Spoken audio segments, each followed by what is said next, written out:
aujourd'hui, j'ai le plaisir de vous emmener à la rencontre d'une femme inspirante, passionnée par le bien-être et l'harmonie du corps et de l'esprit. Emeline est naturopathe, elle est experte en médecine douce, une méthode qui permet de retrouver l'équilibre grâce à des méthodes naturelles et saines. Emeline va nous partager son parcours, sa vision du bien-être et quelques astuces pour intégrer des méthodes naturelles et saines dans notre quotidien. Alors, sans plus tarder, plongeons-nous dans l'univers de la naturopathie.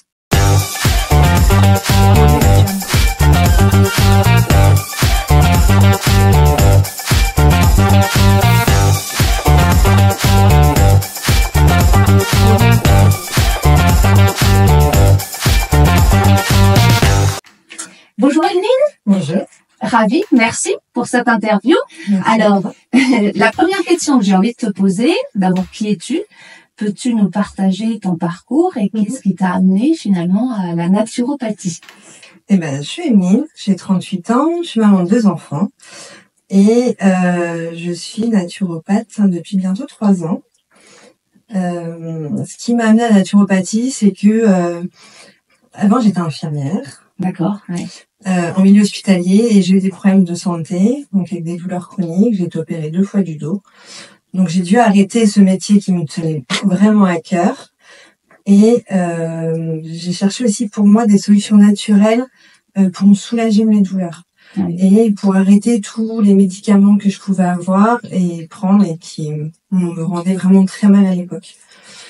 Puis après j'ai eu mes enfants. Et c'est pareil pour eux qui avaient des intolérances alimentaires. Je cherchais plus ce côté naturel et les prendre en charge différemment et autrement que ce que j'ai pu apprendre par mon métier d'infirmière. Et par hasard, pour un moment de reconversion, je suis tombée sur la naturopathie et je me suis dit mais c'est ça qui me convient, c'est ça qui me va vraiment quoi. Ouais, ça correspondait à ce que tes valeurs et ce que tu as envie pour toi et tes enfants et ton bien-être. Et puis prendre soin, ce qu'il y avait en tant qu'infirmière, prendre soin des autres, etc. Ouais. Et là, c'est prendre soin différemment et prendre le temps aussi avec les gens. Oui. Et qui me manquait. Chose que tu n'avais peut-être plus dans ton métier en tant qu'infirmière. C'est ça. D'accord.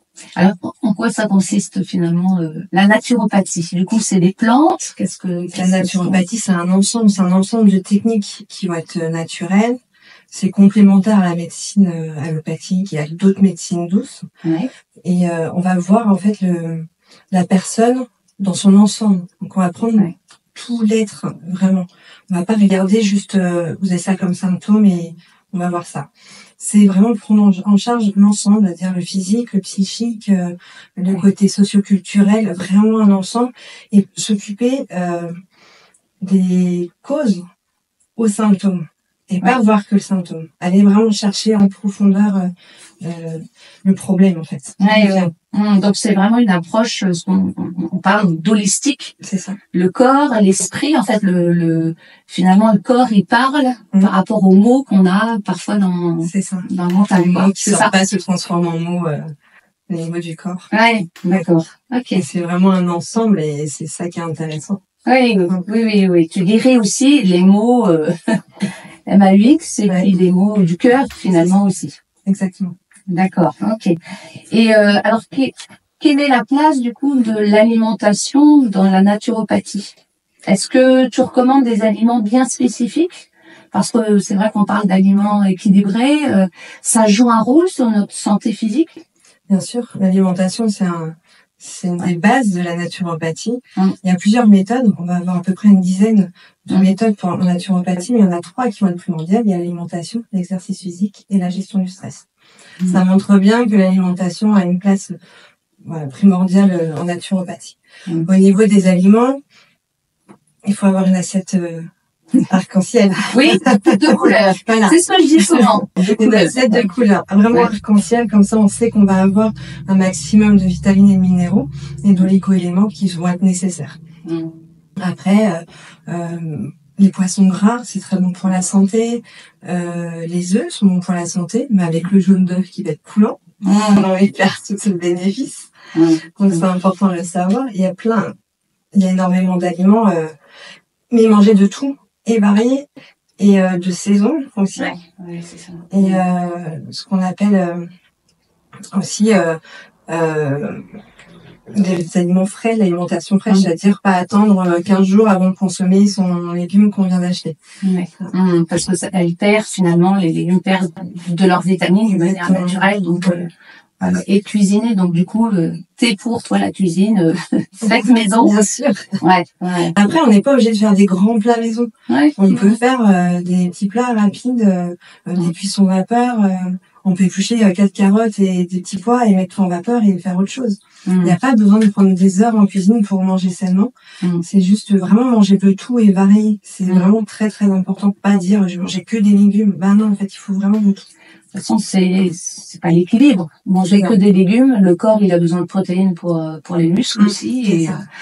Et donc il faut voilà, même s'il y a des gens qui vont avoir des régimes végétariens, etc. Dans ces cas-là, mettre autre chose en place pour vraiment équilibrer et avoir l'apport nécessaire à l'organisme. Ouais. Alors, est-ce qu'il y a un aliment que toi tu considères comme un véritable poison pour notre santé et que beaucoup de gens ignorent, par exemple? Alors, est-ce que les gens ignorent? Je ne sais pas si vraiment les gens ignorent. Mais après, il y a déjà tous les produits transformés. C'est vraiment entre le sucre, le sel qui est temps, les additifs, les conservateurs. Et en plus, c'est cher et peut pas être nutritif. Parce que généralement, les gens qui mangent des produits transformés, ils ont faim tôt après. ça rassasie pas. Et puis, le sucre blanc. Le sucre. Blanc qui est acidifiant pour l'organisme, donc qui va déminéraliser à force l'organisme. Tout ce qui est édulcorant, comme l'aspartame, qui a plein d'effets secondaires sur l'organisme, comme la fatigue, les insomnies. Après, qu'est-ce qu'on a on a le café ou la théine qui vont être en trop grande quantité, qui vont être néfastes. Et après, il y a aussi le mode de cuisson qui va être néfaste pour l'organisme. Trop grillé, par exemple. Ou une cuisson trop forte, ça va dénaturer les aliments et puis ça va en plus créer des molécules qui peuvent être cancérigènes. Ouais, d'accord. Et en quoi le café, alors, si on prend trop de café, ça peut perturber? En fait, c'est ce qu'on appelle des faux amis. Ouais. C'est-à-dire qu'on peut boire du café, mais pas en trop grande quantité, ça va perturber le rythme cardiaque, ça va apporter de la nervosité, ça a vraiment un impact qui est important sur l'organisme. Donc, si on est fatigué, on va dire, un excitant. On cherche un excitant. Ouais. En fait, vaut mieux manger équilibré et prendre des excitants autres. On en manque de quelque chose quand on est fatigué ou. Oui, c'est ça. Ouais. Donc, à un apport plus naturel que le café, c'est bon, mais faut en abuser. Petite dose, alors. Voilà. D'accord. 3 tasses par jour. D'accord. Bon. Alors, j'ai bien noté. Alors, quels seraient pour toi les premiers déséquilibres? Voilà, quand on avance dans l'âge, je vois, 45, 50 ans, on a quand même le corps qui se transforme. Quels sont, en quoi la naturopathie peut combler justement ces déséquilibres? Parce que il y a plein de choses qui arrivent, notre corps change. Est-ce que la naturopathie peut nous aider? La naturopathie va aider du coup de manière naturelle, déjà en essayant de comprendre. Ouais. C'est-à-dire qu'on va avoir, les gens peuvent venir pour une sensation de mal-être générale, sans vraiment dire quel est leur mal-être. On se sent pas bien, j'ai un truc qui va pas, mais je sais que j'ai pas forcément besoin de médicaments, je sais que c'est mon mode de vie qui fait que ça peut être des troubles digestifs ou des troubles du sommeil. La naturopathie va justement, vu qu'on essaye de comprendre le pourquoi du comment, on va chercher plus profondément et aider de manière vraiment plus naturelle par différentes techniques à soulager tous ces troubles qui peuvent arriver. Ouais. Donc en fait, tu poses des questions, c'est ça? Quand tu reçois quelqu'un, tu vas chercher le pourquoi elle est fatiguée. Enfin, qu'est-ce qui justifie le fait qu'elle ait une grosse fatigue, par exemple? Parce que c'est vrai que ça nous arrive, nous les femmes, d'avoir vraiment des coups de barre et on comprend pas pourquoi, alors que tout va bien.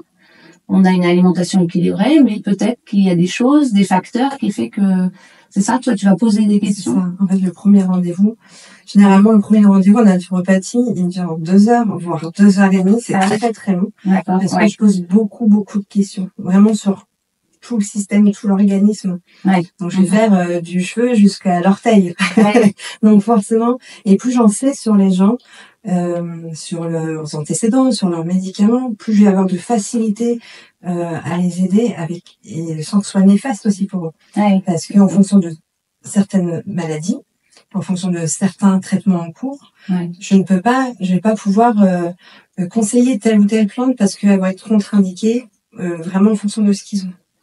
Ah oui, ça veut dire qu'il y a certains médicaments qui sont pas forcément, enfin, faut faire vraiment attention parce que les plantes, ça marche pas ensemble. Ça peut interagir, Ah oui, ou ça peut annuler les effets, ah oui. ou ça peut amplifier les effets. Du coup, ce qui est pas non plus recherché. Ouais. Donc on arrive aussi en naturopathie, on est en complément de la médecine, et puis arrive à un certain âge, il y a quand même dans pas mal d'antécédents, et en fonction des gens aussi, et du coup beaucoup de traitements. Et il faut faire attention à tout ça, parce que ça doit être des plantes, des huiles essentielles, etc. Ça doit être naturel. Il y a quand même des risques. Oui. C'est quand même dangereux. Donc on ne peut pas faire non plus n'importe quoi. C'est comme il y a des huiles essentielles qui vont être hormones-like.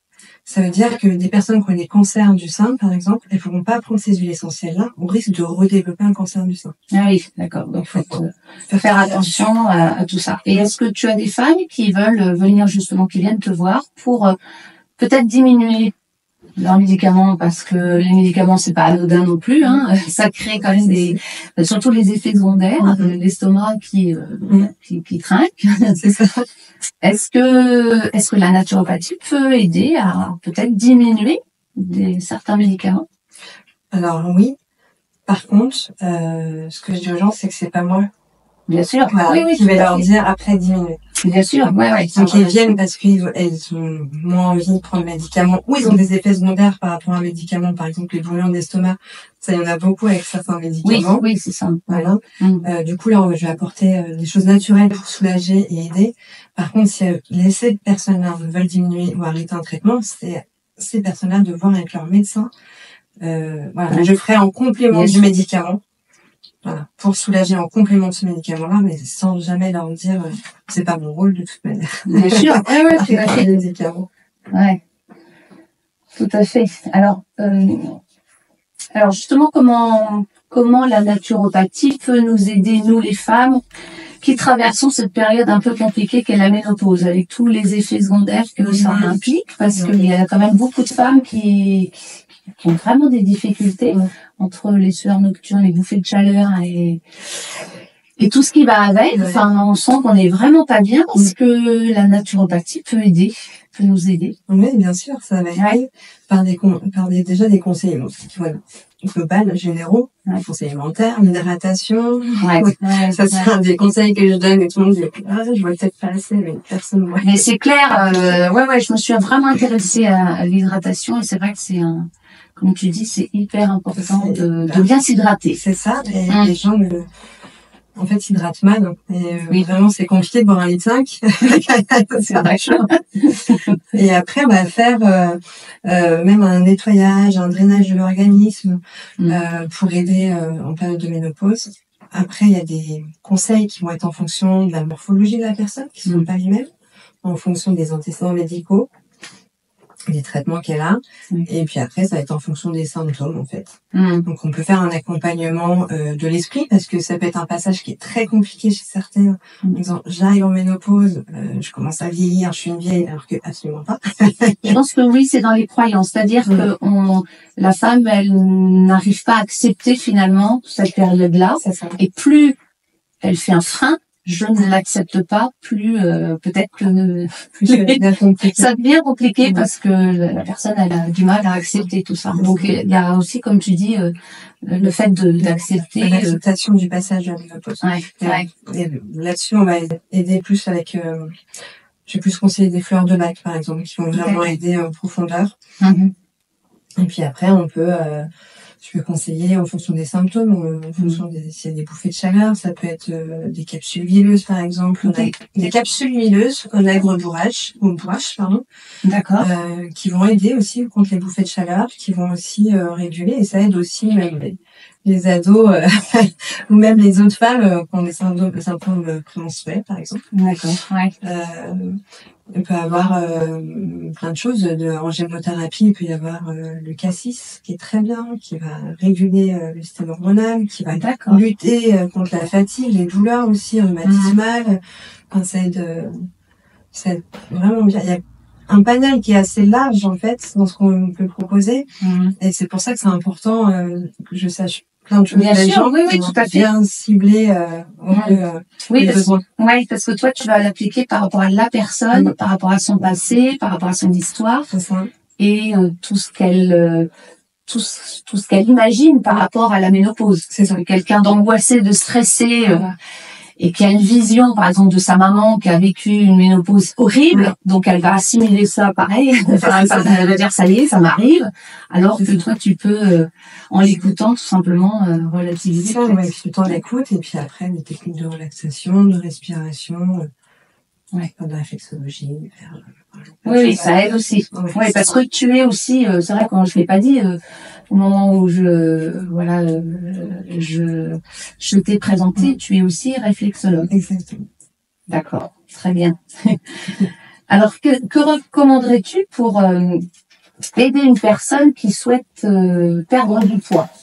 Est-ce que la naturopathie peut aider, peut soutenir cette personne, parce que je sais qu'il y a pas mal de ces femmes qui, on sait que c'est une période qui est compliquée, le corps qui change et on comprend pas pourquoi. Et est-ce que les plantes peuvent nous aider?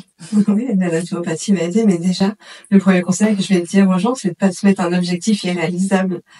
Parce que généralement, on a tendance à vouloir perdre beaucoup, tout ce qu'on a pris et vite, sauf que c'est pas réalisable et du coup, on va pas pouvoir suivre et on sera trop frustré si on met trop de choses très strictes en place. C'est pas ça le but. Le but, c'est reprendre de bonnes habitudes alimentaires, de voir ce qui va pas et pourquoi on a pris du poids.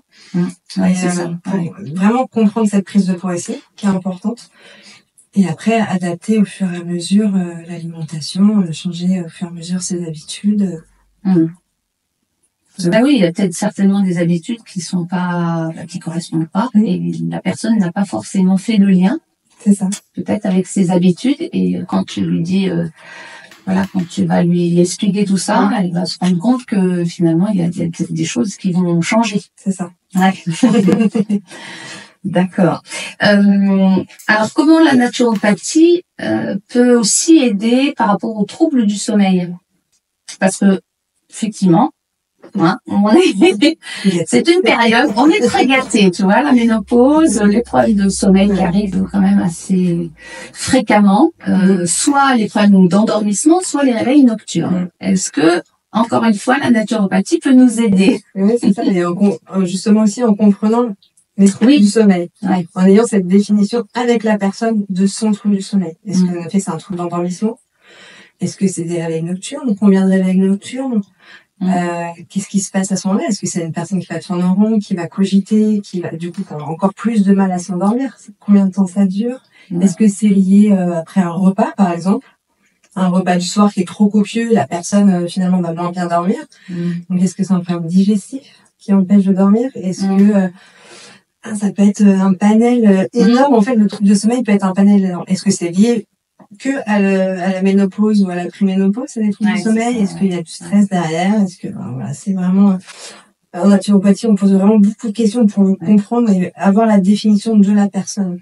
C'est ça ce qui est important. Oui, parce que tu as plusieurs facteurs qui vont impacter. C'est pas forcément quelqu'un qui a des problèmes digestifs. Non, pas si une personne qui est stressée, forcément, ça va peut-être se répercuter dans son sommeil aussi. C'est ça.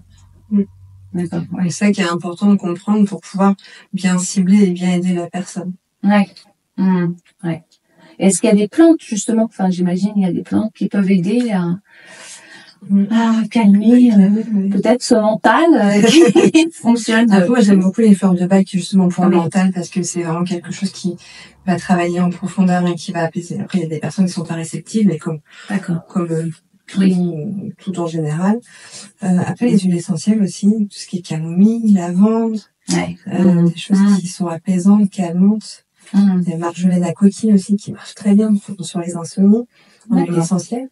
Mais c'est pareil, tester et avant Des huiles essentielles, il y a aussi des effets secondaires. Ouais, c'est ça. Faut faire attention. Il faut faire attention. Il y en a qui sont dermocaustiques, donc qui peuvent brûler la peau, donc ne pas appliquer. Il y en a qui vont pas se diffuser, d'autres aussi. C'est important de bien connaître et pas prendre au hasard les choses. D'où l'importance de venir te voir. Alors, quelles sont tes approches par rapport à des femmes qui souffrent de douleurs chroniques? Je pense tout de suite à les inflammations comme l'arthrose, qui est quand même des choses qui arrivent chez nous. Alors même si c'est pas une maladie, mais ça fait partie. On sent bien qu'à partir de 40 ans, tiens, j'ai mal là. On a de plus en plus des inflammations qui arrivent au niveau des articulations, au niveau des épaules, enfin des genoux. Est-ce que la naturopathie peut apporter une solution? Ça peut aider, en effet, la prise en charge de la douleur, ça va aider. Moi, j'ai fait un peu pour moi, du coup. Ah oui, ouais. À cause de mes douleurs, le dos, où j'ai été opérée, du coup, j'ai des douleurs d'arthrose, depuis que j'ai mes 20 ans. Ah oui, ouais. Donc, du coup, je sais, la douleur que ça peut provoquer. Après, même si toutes les douleurs sont pas les mêmes chez les gens. Oui, bien sûr. Mais je sais que, en plus, les douleurs, ça crée un stress à l'organisme. Donc, au final, l'organisme, il va consommer plus de vitamines, plus de minéraux. Ce que j'ai fait pour moi et qui a fonctionné pour moi, je l'ai testé. Donc, je me suis détoxifiée parce que justement, de toute cette charge, j'avais pris plein de médicaments qui étaient très toxiques et très forts. Du coup, il fallait que je me détoxifie de tout ça. Et je me suis reminéralisée. J'ai pris beaucoup de compléments alimentaires, riches en vitamines, en minéraux, qui étaient super importants parce que c'est une grosse consommation liée au stress, aux douleurs. Ça nous détruit en fait ces douleurs-là, même sur le plan psychologique. C'est compliqué. Donc vraiment, ce que je conseille, c'est de se reminéraliser, faire des cures. Oui, il faut faire des cures. D'ailleurs, tout le monde a déjà fait au moins une cure dans sa vie de vitamines, de minéraux. Donc c'est très important. Ça aide vraiment dans les douleurs. Avoir une vie sociale aussi. Parce que ça, c'est vraiment super important d'avoir une vie sociale, pas s'enfermer dans son lieu et sa douleur. Et avoir à bouger pour avoir une activité physique sans aller faire un marathon, mais même douce, quoi. Voilà, faire 15 minutes, 10 minutes, une petite marche, prendre l'air, pas s'enfermer dans sa douleur et pas se bloquer parce qu'on a mal. C'est ça aussi qui est... Je vois des gens qui se bloquent parce qu'ils ont mal et... ça accélère. Ça accélère. Oui. Et du coup, on se concentre sur cette douleur. Oui, on intériorise et on reste, comme tu l'as dit, on s'isole. Et c'est intéressant ce que tu as dit par rapport à la déminéralisation. En fait, le stress puise sur tes vitamines, tes minéraux qu'on a dans notre alimentation. D'où l'importance de se complémenter, c'est ça? C'est ça, parce qu'en plus, l'alimentation de base qui existe maintenant, elle est quand même moins riche en vitamines, en minéraux. Et plus notre corps qui va consommer beaucoup plus à cause du stress, des douleurs, à cause de pas mal de choses. Du coup, ça va plus prendre des minéraux que notre corps a besoin pour lui, pour fonctionner correctement. C'est un peu le serpent qui se mord la queue, en fait, dans tout ça, parce que le stress va stresser, qui va déminéraliser, du coup, ça va restresser l'organisme. Et en fait, il faut, le fait d'apporter des vitamines et des minéraux, alors oui, il faut des compléments, mais c'est important à certains moments. L'alimentation n'apporte plus assez. Pas assez, clairement, à cause de vie aussi. Bien sûr. Alors que dirais-tu à quelqu'un qui fait son jardin? Parce que j'entends aussi beaucoup.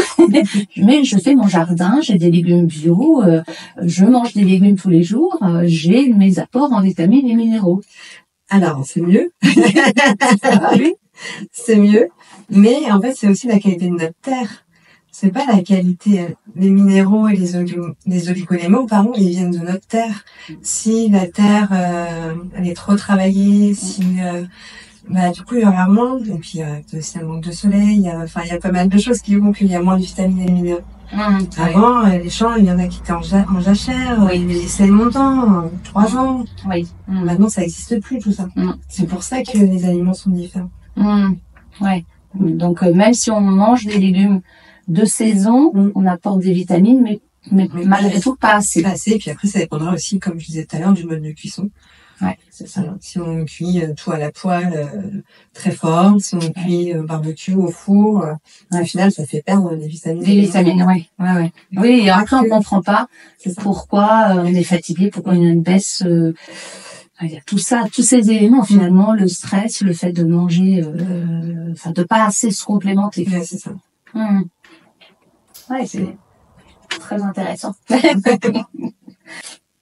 Alors, est-ce que tu peux nous partager des belles histoires de réussite avec des personnes que tu as accompagnées et voilà, est-ce qu'elles sont les étapes qu'elles ont franchies grâce à toi, justement, grâce à la naturopathie? Est-ce qu'il y a des histoires à nous raconter? La toute première, je crois que c'est celle qui va me rester en tête parce que c'est au tout début où j'ai ouvert le cabinet, où il y a une personne qui est venue, ça faisait plusieurs années qu'elle avait des problèmes de peau. Un champignon qui n'était pas un champignon parce que les analyses ne ressortaient rien. Et du coup, qui était sous traitement, mais qui se cachait parce que ça prenait les bras, les aisselles. Elle pouvait plus s'habiller comme elle voulait. Du coup, c'était assez compliqué pour elle. Et du coup, elle vient parce qu'elle avait plus de solution, quoi. Donc, elle avait quand même un traitement médicamenteux qui faisait pas trop effet. Mais bon, elle préférait quand même le continuer. Et du coup, en complément de ce traitement, je lui ai donné plein de conseils, même alimentaires, avec des huiles essentielles, etc., pour vraiment l'aider, la soulager. Et j'ai vu l'évolution sur les plusieurs mois où vraiment elle était de plus en plus... parce qu'elle était cachée, elle avait honte de ce corps aussi, elle pouvait plus, elle se mettait plus en maillot de bain, donc elle pouvait plus participer à des activités extérieures, etc. Ça l'a privée totalement. Et j'ai vu cette évolution de... je commence à mettre, c'est plus des manches longues, c'est des bras plus longs, des manches courtes, et le fait qu'elle revienne en disant, j'ai plus rien, quoi. J'ai plus rien, et je me suis battue pendant des années, et puis là, alors, est-ce que c'était l'association des choses qu'on fait que... ou est-ce que c'est juste les conseils? Ça, on pourra jamais le savoir, parce qu'il y a quand même une association aussi médicale. Mais du coup, le but est là. Le but, c'est qu'elle n'avait plus honte de son corps, qu'elle a pu refaire des choses, qu'elle n'avait plus ces problèmes de peau qui étaient importants pour elle et handicapants. Et c'est le sourire au final. C'est génial. Que les gens peuvent avoir après. Et ça, de manière naturelle, puisque tu as utilisé des huiles essentielles, tu l'as écouté. Exactement. En fait, il y a eu tout ça qui a fait que son environnement... La réflexologie aussi, et puis gestion du stress, acceptation du corps. Voilà. Oui, donc il y a une partie quand même de l'esprit, puisque le corps parle, mais il y a l'acceptation, le fait de traverser tout ça. Exactement. C'est génial, c'est super. Donc, alors que ces médicaments, elle les avait pris depuis plusieurs années. Oui. Elle avait fait un essai de plein de médicaments, mais elle n'avait pas eu de résultat. Pas tant que ça, pas à la hauteur qu'elle espérait, parce que c'était toujours là et ça prenait de l'ampleur en fait. Ça se répartissait sur son corps même malgré le traitement. Top. Ouais, c'est génial. Complètement. C'est super. Et c'est le but en naturopathie. Le but c'est vraiment de voir les gens partir avec le sourire et de se sentir beaucoup mieux, et puis utile, les gens dire j'apporte du bien-être. Oui, c'est ça. Ils se sentent mieux. Bien sûr. Et as-tu une autre histoire aussi à nous partager? Après, c'est plus dans la globalité, justement, des gens avec le sourire qui me disent je me sens beaucoup mieux, je suis prête à avancer, maintenant je vais faire ça, qu'ils repartent avec plus de motivation et qui mettent des choses en place aussi de leur côté en disant j'ai mis ça et puis j'ai rappelé, j'ai recontacté telle personne, ça faisait longtemps, des choses comme ça où justement je les félicite en disant c'est bien de reprendre contact avec des gens qui vous manquaient et pas attendre ou pas ruminer dans votre coin certaines choses.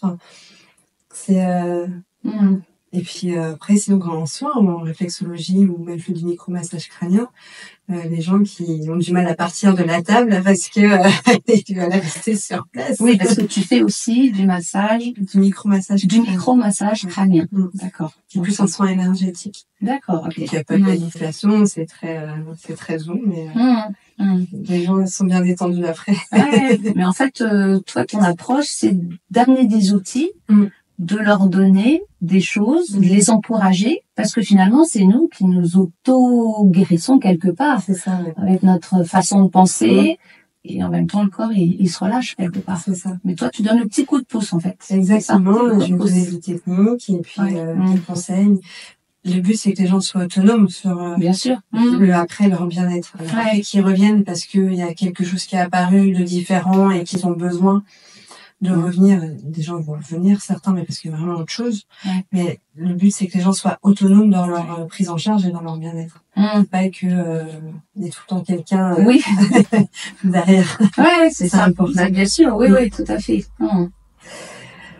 Alors, pour conclure notre rencontre, Emeline, est-ce que tu aurais d'autres conseils à nous donner à cette communauté Femmes en Harmonie? Est-ce que tu aurais un dernier conseil à leur donner? C'est prendre soin de soi. Ah, très bien. Et être parfois égoïste. Penser à soi d'abord. Si on n'est pas bien, on peut pas être bien avec les autres. Donc à partir du moment où on prend soin de soi, donc c'est parti entre guillemets égoïste, hein. Mais en disant ce jour-là, ce moment-là, je me l'accorde à moi pour mon bien-être, c'est ultra important. S'autoriser du temps à soi et pas être que dans le faire pour les autres, faire les courses, faut faire le ménage, faut faire les devoirs, faut faire à manger, c'est tout le temps dans le faire. Et se poser et prendre du temps pour soi. C'est hyper important. C'est ultra important. Bah, écoute, merci beaucoup Emeline pour cet échange fort sympathique. Alors, si toi aussi tu as envie de prendre contact avec Emeline, eh bien, je te partage ses coordonnées sous cette vidéo. Alors, si tu as apprécié cette interview, n'hésite pas à liker, à partager, à commenter. Et puis, n'hésite pas non plus dans les commentaires à me mettre quel expert tu aimerais que je rencontre, quel sujet aimerais-tu aborder. C'est toujours intéressant pour nous aider, nous les femmes, à prendre soin, comme le disait Emeline, de nous-mêmes, de notre harmonie. Voilà. N'hésite pas non plus donc à me suivre sur les réseaux Facebook, Instagram, où je te partage des conseils, des astuces pour être en harmonie avec toi-même. N'oublie pas non plus le blog femmesenharmonie.com où je te partage des articles complets ainsi que des histoires inspirantes sur les 3 piliers que sont le bien penser, le bien bouger, le bien manger, comme tu l'as dit, Emeline. Merci Emeline en tout cas pour cette interview très enrichissante. Merci de nous avoir suivis et je te dis à très bientôt pour de nouvelles aventures sur Femmes en Harmonie. Allez, ciao ciao!